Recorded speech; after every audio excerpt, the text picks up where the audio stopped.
Alors aujourd'hui, on est à l'Atelier du Tartare. C'est un nouveau restaurant qui a ouvert il y a à peu près un mois en plein cœur de Paris, dans le premier arrondissement. Donc aujourd'hui, le chef Dorian Ibanez et son second de cuisine Quentin Martilly vont nous préparer un tartare de bar aux fruits exotiques. Allez, suivez-moi, on y va.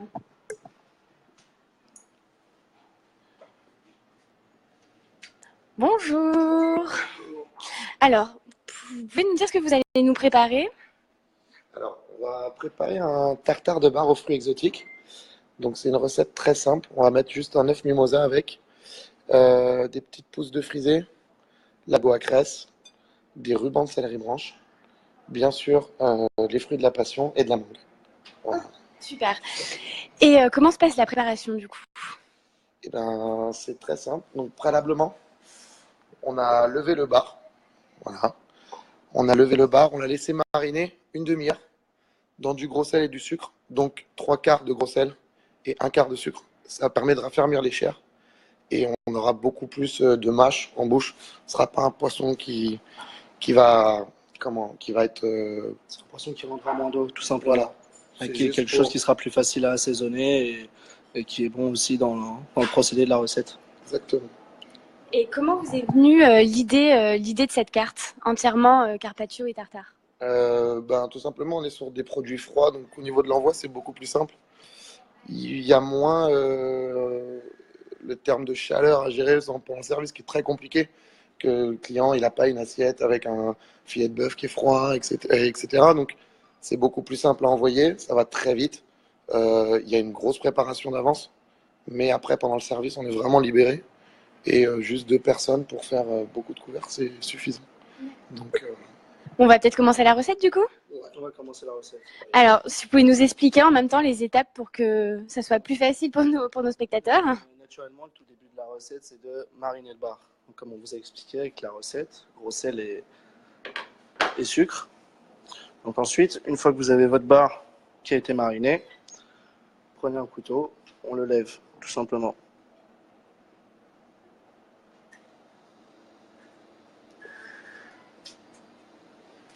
Et quelle est la technique la plus compliquée dans la préparation d'un tartare? Il n'y a pas, pour moi, c'est vraiment, faut faire attention au taillage. C'est tout, que ce soit les légumes, le poisson, il faut vraiment que le taillage soit pas trop fin, pas trop épais, que ça soit agréable en bouche. Pour des cuisiniers, on est vraiment sur une mirepoix, pas une brunoise, c'est trop fin. Une mirepoix, c'est un peu plus gros qu'une brunoise. Et il y a de la texture, c'est pas trop gros comme j'ai dit, c'est pas trop fin. Voilà, c'est agréable. C'est vraiment le taillage le plus compliqué. Après le reste, il y a pas à gérer la chaleur, donc c'est bon. Aucun souci. Je vous laisse continuer. alors pour la suite de la démonstration, une fois que vous avez levé votre filet de bar, vous le tranchez dans la longueur en 4.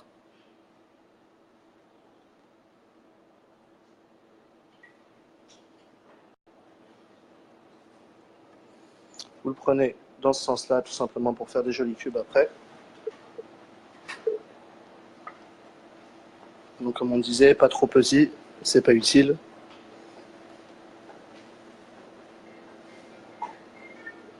Et qu'est-ce qui différencie vos tartares d'un tartare classique? L'assaisonnement, je pense. C'est vraiment primordial. C'est une bonne huile d'olive, une petite fleur de sel, un peu de mignonnette, bien sûr des produits frais. Euh, Nous, on travaille que du produit français. Par exemple, le bar, c'est du bar de ligne français. Euh, En ce moment, la saisonnalité des légumes, c'est la mangue, le fruit de la passion. Voilà. Donc, on respecte vraiment les saisons au niveau des légumes. On ne va pas travailler la tomate. On va pas travailler tous les fruits rouges, etc. En ce moment, ça sert à rien. Donc voilà, on reste sur vraiment des légumes de saison, en particulier là des fruits. Donc c'est en ce moment c'est la passion, la mangue, c'est ce qu'on travaille. Voilà, c'est respecter tout ça.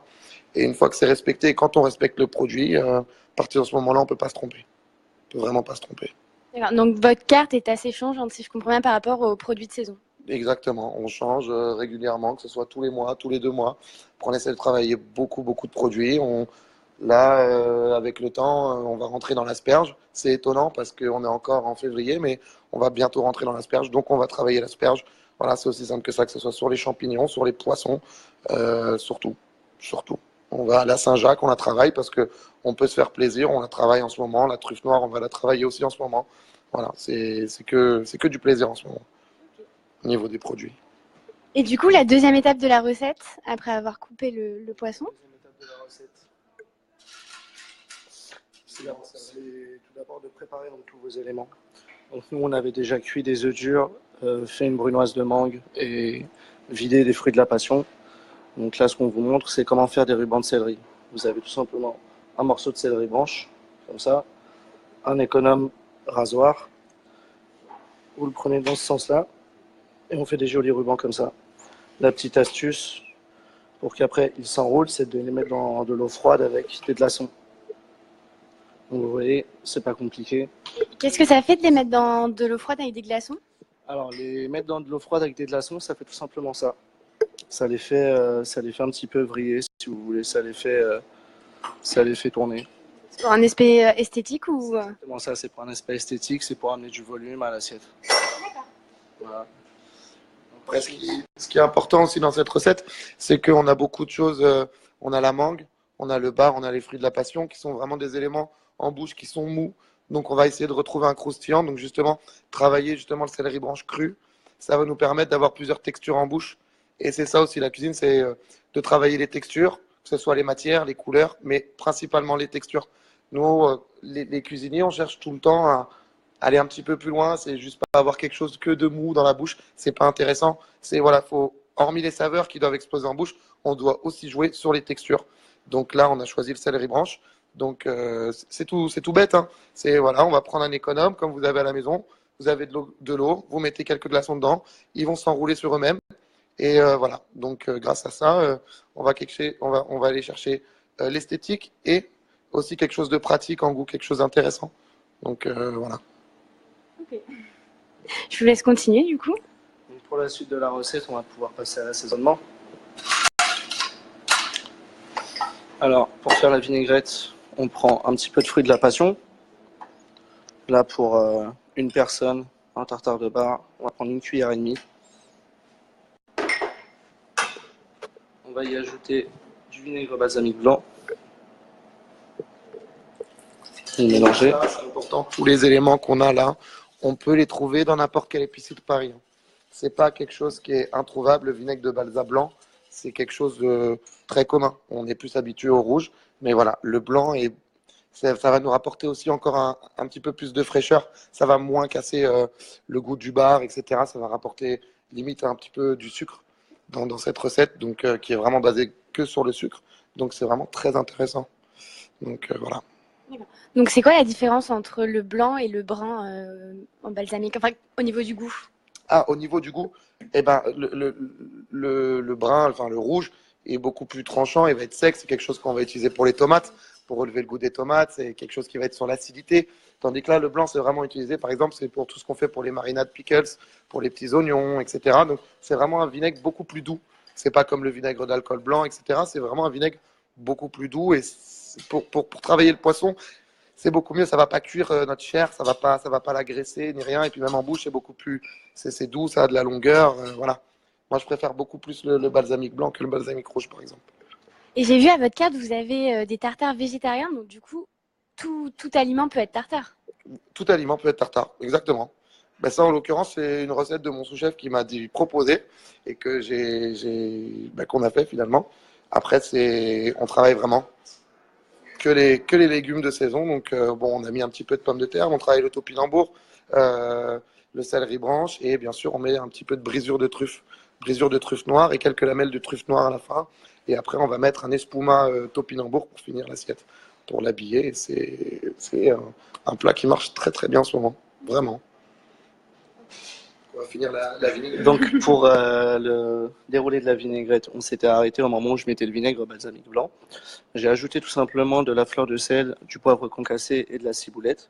Et je l'ai, ce qu'on appelle, monté à l'huile d'olive. Donc tout simplement mélanger. Une fois que notre vinaigrette est faite et donc que tout le reste des éléments est prêt, on peut passer au mélange du tartare avant de passer au dressage.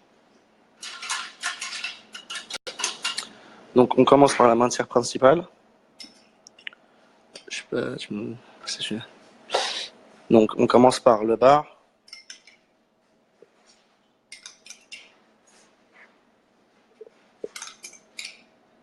Pour vous situer, pour une personne, les 2/3 d'un filet vont être suffisants. On est là. On assaisonne avec la vinaigrette. C'est au goût de chacun. Moi, je vais être à 2 cuillères et demie.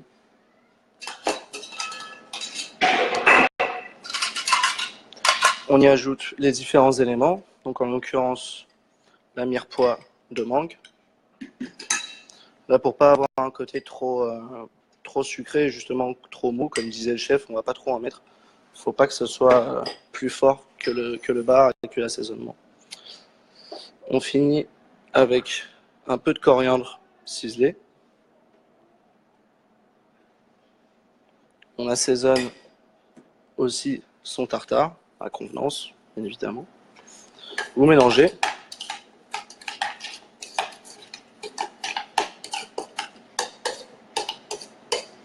Là, je vois qu'il n'a pas une texture assez brillante. Je rajoute un petit peu de vinaigrette. Il faut que le poisson soit brillant pour...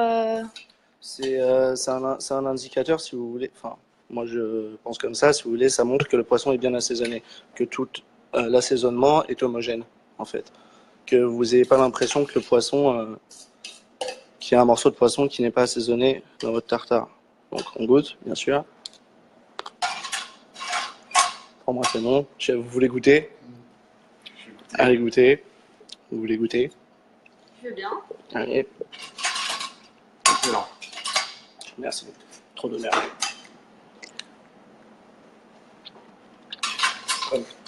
Ça vous plaît? C'est délicieux. C'est une bonne nouvelle. Alors, ensuite, vous avez votre assiette. Nous, ici, on a choisi une assiette creuse.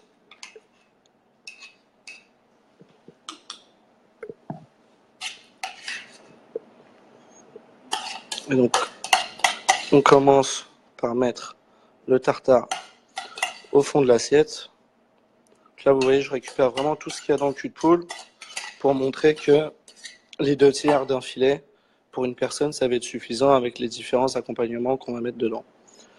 Là, je fais exprès de bien l'étaler au fond de l'assiette creuse pour pouvoir après faire une décoration qui va donner du volume.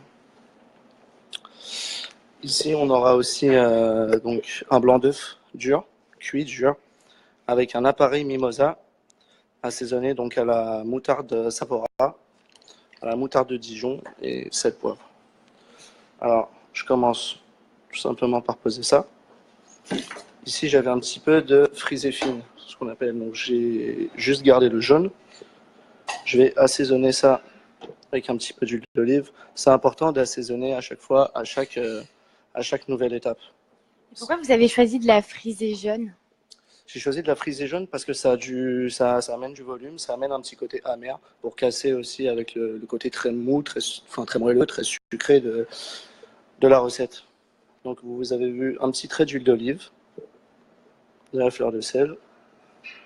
Je vais tout simplement commencer mon dressage on va dire en plantant la frisée dans le tartare. Ce qui est important aussi dans nos assiettes ici, c'est vraiment de respecter aussi un petit peu une espèce de couleur globale. On n'a pas travaillé l'œuf comme ça pour rien. On n'a pas travaillé le jaune mimosa pour rien. Voilà, c'est un rappel de tout ce qui est avec la mangue, la frisée qui est jaune. Donc on reste vraiment sur un ensemble de couleurs, le vert, le jaune. On va travailler aussi avec un petit peu de fleur de capucine, qu'on verra juste après, un petit peu de goa cress. Donc on reste vraiment sur le même ton de couleur. C'est ça qui est très important aussi, c'est que oui, on est sur l'esthétique, les textures et la couleur. Donc c'est très important aussi que un beau plat, ça fait toujours, enfin déjà quand on voit une belle assiette arriver, on se régale déjà. Donc c'est important aussi le dressage, que ce soit ici au restaurant, à la maison, avec des amis, c'est très important. C'est un premier pas vers l'envie de manger l'assiette. C'est vrai que quand ça arrive, c'est pas très joli, on n'a pas envie de manger. Du coup, c'est plus compliqué. Et vous avez un plat signature à cette carte? Le plat signature, ouais. Donc, ce qui est bizarre, c'est que c'est le plat signature, mais on est à l'atelier du tartare et le plat signature, un petit peu, enfin, le truc qui se vend beaucoup, ça va être le carpaccio de Saint-Jacques en ce moment. Ça marche très très bien. Donc, comme je vous ai dit, on est sur la saison de la Saint-Jacques avec de la truffe. On travaille le caviar citron de chez Michel Bachès. Voilà. Ça marche très bien. Il y a le carpaccio de bar aussi. Et puis le tartare aussi, on fait une espèce, on fait un petit peu ce tartare-là, sauf que la mangue, on va la retravailler en fait sous forme de mousse, avec un espuma, ce qu'on appelle un petit peu, vous savez, pour mettre la chantilly. Donc nous, ici en cuisine, on a des espumas, donc on retravaille un petit peu un espèce de coulis de mangue.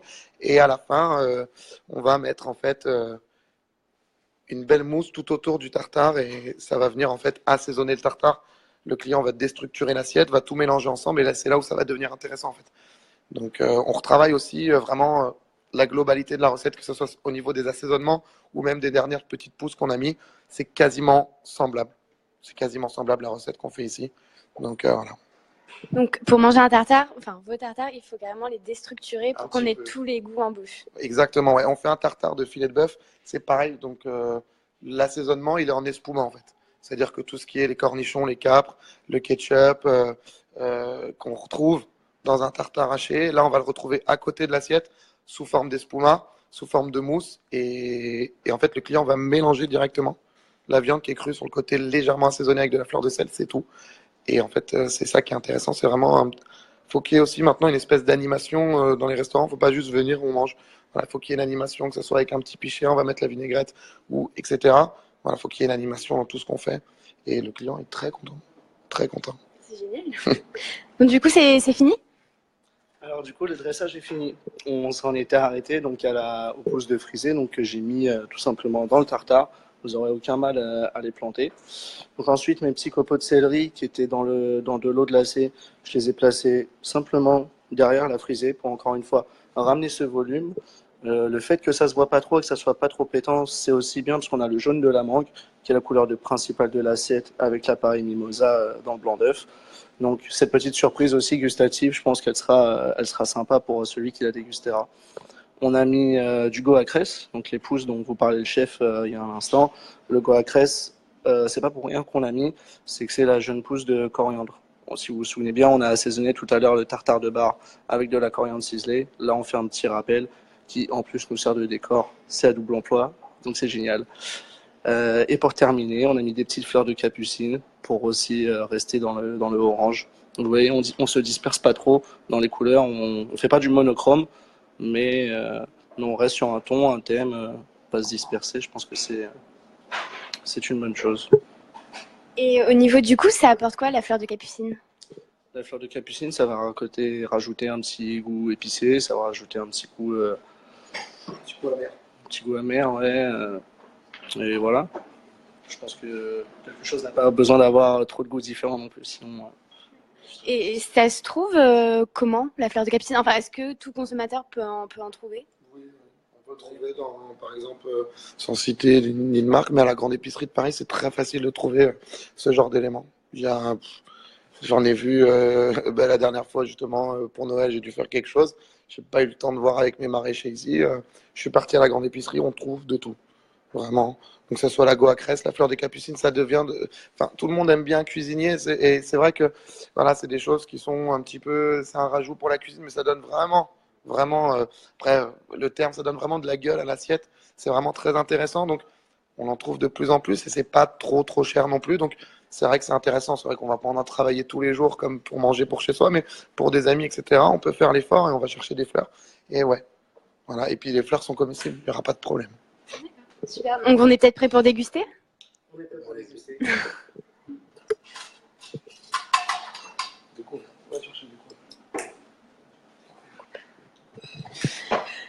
Je vous remercie de nous avoir suivis pour ce live. Vous pouvez retrouver la recette sur notre site vivre.paris et moi je vous retrouve pour de prochains lives très rapidement. Allez, à bientôt.